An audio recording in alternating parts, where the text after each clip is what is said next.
Hi and welcome to this week's FridAI with me, Billy McLaughlin, where I cut through the fuss and get to the facts on what the big bad world of AI means for us as accountants, bookkeepers and finance professionals. This week we have seen researchers look at the benchmarks that are posted against AI, and they've concluded that they're not really accurate after looking at over 400, and due to this they are calling out for a shared standard.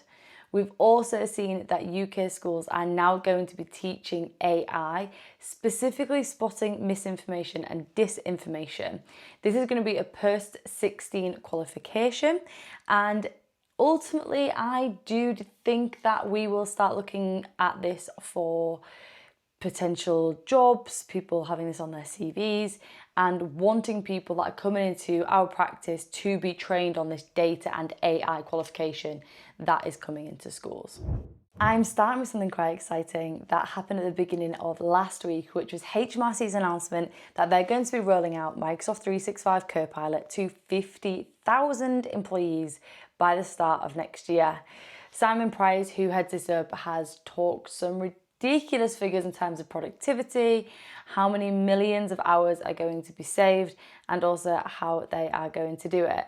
They've currently got just over 30,000 using this, but if we look at the cost of, let's say, $30 per license at 50,000, we do not need to be finance professionals to work out that that is into the millions of pounds or millions of dollars at least every single month.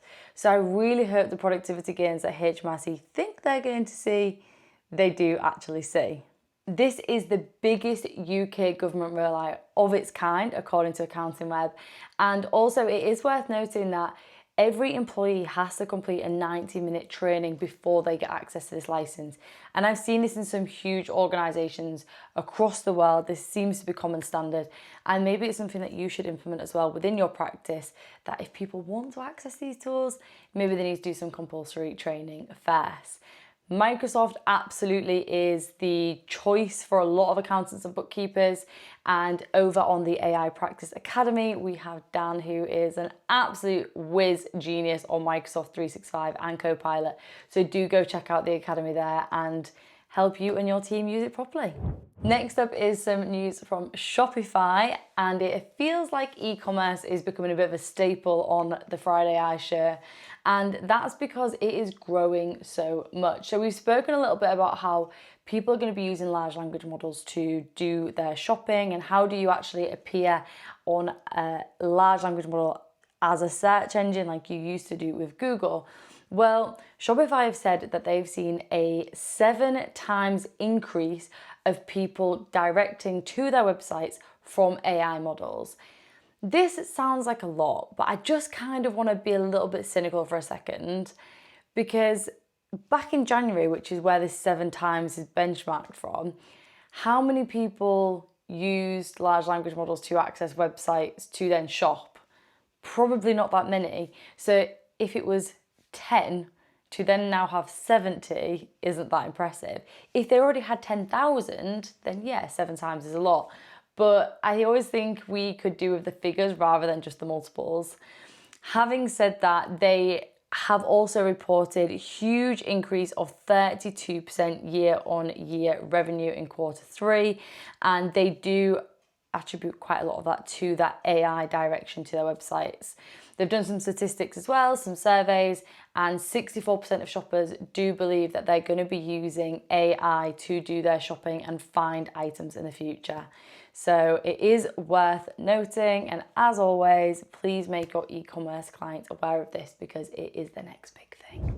Talking of large language models, and OpenAI have made quite a big announcement this week around using them as an educational tool and not a consultant. So you've probably seen the headlines that ChatGPT can no longer offer legal and health advice. I'm not sure why the mainstream media are really focusing on those two sectors, because it does also apply to us in finance as well. It basically prohibits users from using it as a advisor that would ordinarily need a license, which is very much our industry. Fingers crossed, this means that we'll no longer be getting clients ringing up and saying, ChatGPT told me that I could claim tax relief on X, Y, and Z. I'm not sure it's going to deter many clients from using it, but maybe the quality clients that you want will start to see the difference between getting quality advice from a licensed practitioner with a qualification and from a all-encompassing encyclopedia like OpenAI's ChatGPT. I'm excited to be ending today's FridAI with news from two very specific accounting vendors, one being Adfin, and thanks to Accounting Web's article around their new tool, Autopilot. This is the first agentic end-to-end credit control tool using artificial intelligence. So one of the great things here is that it links with your mailbox. So whether you're using Outlook or Gmail, what will happen is it will send those reminders, it will use your templates, and it will know the tone of voice you normally send your emails to because it's linked up, and it'll send it from that domain. So from your client's point of view, they're receiving it from you as a firm and not this third-party tool or software that you're using.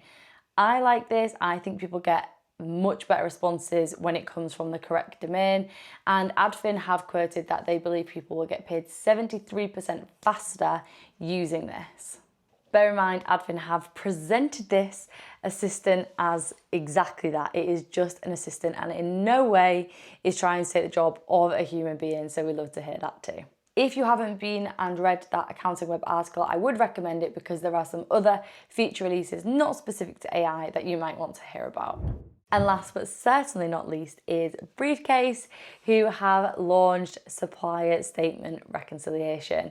So what they do is when they receive a supplier statement, it's able to understand exactly what it is, put it into the correct inbox, and then find the invoices relating to that and match it up. And obviously that is all using AI. Anything that is only partially matched or there are some missing transactions, for example, it will just pop that to a side for you to review as a human. So if you don't have Ruben already on LinkedIn, he's one of the co-founders, go check him out. He's done a video so you can see this actually working in front of your eyes. And that is everything from me this week on this week's FridAI. Have a fantastic weekend and I look forward to catching you all next week.